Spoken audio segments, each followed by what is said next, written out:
మాదిగా ఎంఆర్పిఎస్ నేతృత్వంలో పనిచేస్తున్నటువంటి జేఏసీ కమిటీలో భాగంగా మాదిగ సోదరులందరికీ కూడా జై భీములు తెలియజేస్తా ఉన్నాం. మిత్రులారా, ముఖ్యమైనటువంటి అంశం ఒకటే ప్రస్తావిస్తా ఉన్నాను నేను. ఏంటంటే గత 30 సంవత్సరాల నుంచి అలుపెరుగని పోరాటం చేస్తున్న మాన్యశ్రీ మందాకృష్ణ మాదిగ గారు చేస్తున్నటువంటి ఉద్యమం కొంతమంది మాదిగ ద్రోహులకు ఎందుకు కనిపిస్తలేదు అని నేను సూటిగా ప్రశ్నిస్తా ఉన్నా. నేడు కొంతమంది చెప్తా ఉన్నారు, కృష్ణ మాదిగ గారు బీజేపీకి తొత్తులుగా మారిపోయిండని, బీజేపీకి సపోర్ట్ చేస్తూ ఉన్నాడని, రానున్న రోజుల్లో తెలంగాణ గడ్డ మీద బీజేపీ జెండా ఎగిరేయాలనే ఒక సంకల్పంతో పనిచేస్తున్నాడని కొంతమంది మాదిగ ద్రోహులను నేను హెచ్చరిస్తా ఉన్నా. ఈ శుభ సందర్భంగా మిత్రులు, గత కాలంలో కాంగ్రెస్ పార్టీ గవర్నమెంటు ఉన్నటువంటి నేపథ్యంలో మరి మన్మోహన్ సింగ్ గారి నాటి ప్రభుత్వము మన్మోహన్ సింగ్ గారిని కలవలేదా? వర్గీకరణ ముఖ్య ఉద్దేశంతో ఆనాడు వాళ్ళను కలిసినటువంటి దాఖలాలు మీ కళ్ళకు అవుపడలేదా అని చెప్పేసి నేను సూటిగా ఎవరైతే ఎంఆర్పిఎస్కు వ్యతిరేకంగా ఉన్నటువంటి నా మాదిగ సమాజాన్ని నేను ప్రశ్నిస్తా ఉన్నా. మిత్రులారా, మరి గత కొంతకాలం ముందు భాగంగా మరి రాహుల్ గాంధీని కలిసినటువంటి దాఖలాలు మీకెందుకు అగుపడలేదని కూడా నేను ప్రశ్నిస్తా ఉన్నా. నేడు కొంతమంది చెప్తా ఉన్నారు, మీరు రాజ్యాంగాన్ని అగౌరవపరిచినటువంటి అమిత్ షా గారి మాటలు ఏదైతే ఉన్నాయో ఆ మాటలకు సంబంధించినటువంటి మందాకృష్ణ గారు తన వైఖరి ఏంటో చెప్పలేదు అని చెప్పేసి కొంతమంది ప్రశ్నిస్తుంటే దానికి మేము ఒకటే విషయం చెప్పదలుచుకున్నాం. మాకు ముఖ్యమైనటువంటి అంశం ఏమిటంటే వర్గీకరణ.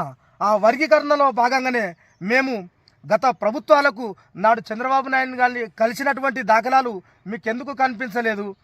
నాడు కాంగ్రెస్ గవర్నమెంట్ను కలిసినటువంటి అంశాలు మీ కళ్ళు ఎందుకు మీకు అగుపడతలేదని చెప్పేసి మేము ఈ సోషల్ మీడియా ద్వారా తెలియజేస్తా ఉన్నాం. మిత్రులారా, మేము ఒకటే విషయం చెప్పదలుచుకున్న ఈ సమాజానికి, మేము ఒకటే విషయం ప్రస్తావించదలుచుకున్నాం. మమ్మల్ని ఎవరైతే బీజేపీకి ఉమ్మడిగా పనిచేస్తున్నారు అని చెప్పేసి ఎవరైతే మాదిగ వ్యతిరేకులకు సంబంధించినటువంటి అంశము ఒకటే విషయం, నాటి ప్రభుత్వాలు ఏవైతే ఉన్నాయో వర్గీకరణ వాళ్ళ కోసము వాళ్లకు ఎంఆర్పిఎస్ మద్దతు ఇచ్చినటువంటి ఘటనలు మీకు ఎందుకు అవుపడలేదు? మాకు వర్గీకరణ ముఖ్య లక్షణంగా ఉన్నదని గతంలో కూడా ఎన్నోసార్లు గౌరవనీయులు మాన్యశ్రీ మందాకృష్ణ మాదిగ గారు మీడియా ముందుకు వచ్చి చెప్పినటువంటి ఘటనలు మీకెందుకు అగుపడతలేవు? ఇలా మందాకృష్ణ గారిని ఒక బీజేపీ నేతగా మీకు కళ్ళకి ఎట్లా అగుపడుతున్నాయి అని చెప్పేసి మేము శుభ సందర్భంగా తెలియజేస్తా ఉన్నాం. మిత్రులారా, పై నేడు మధ్యాహ్నం 2 గంటలకు ఏకసభ్య సమావేశం ఉత్తమ్ కుమార్ రెడ్డి గారి నేతృత్వంలో జరగనుంది.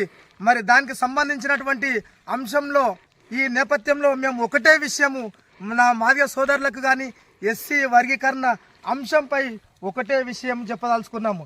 నేడు ఎలాంటి నిర్ణయం ప్రభుత్వం నుంచి ఎలాంటి నిర్ణయం వచ్చినా కూడా 1,00,000 డప్పులు ఒకటే పిలుపునిచ్చారు గౌరవనీయులు మాన్యశ్రీ మందాకృష్ణ మాదిగ గారు. మాకు గనక వర్గీకరణ అంశంపై వ్యతిరేకంగా వస్తే మేము చావు డప్పు కొట్టడానికైనా సిద్ధంగా ఉన్నాము, మాకు అనుకూలంగా వస్తే విజయోత్సవాలు జరపడానికి సిద్ధంగా ఉన్నామని చెప్పేసి మళ్ళొకసారి మేము తెలియజేస్తూ ఉన్నాం. మరి దీనికి సంబంధించి ప్రతి గ్రామంలో, ప్రతి మండలంలో, ప్రతి నియోజకవర్గంలో, ప్రతి జిల్లాలో అందరూ ముక్త కంఠముతోటి మాదిగ సహోదరులంతా ప్రతి పల్లెల నుంచి మరి హైదరాబాద్కు సెక్రటరియట్ వద్ద రానున్న ఫిబ్రవరి 7 తారీఖు నాడు 1,00,000 డప్పులు 1000 గొంతులు మరి ఈ కార్యక్రమాన్ని జయప్రదం చేయవలసినటువంటి అవసరము ఎంతైనా ఉందని చెప్పేసి ఈ శుభ సందర్భంగా తెలియజేస్తాం.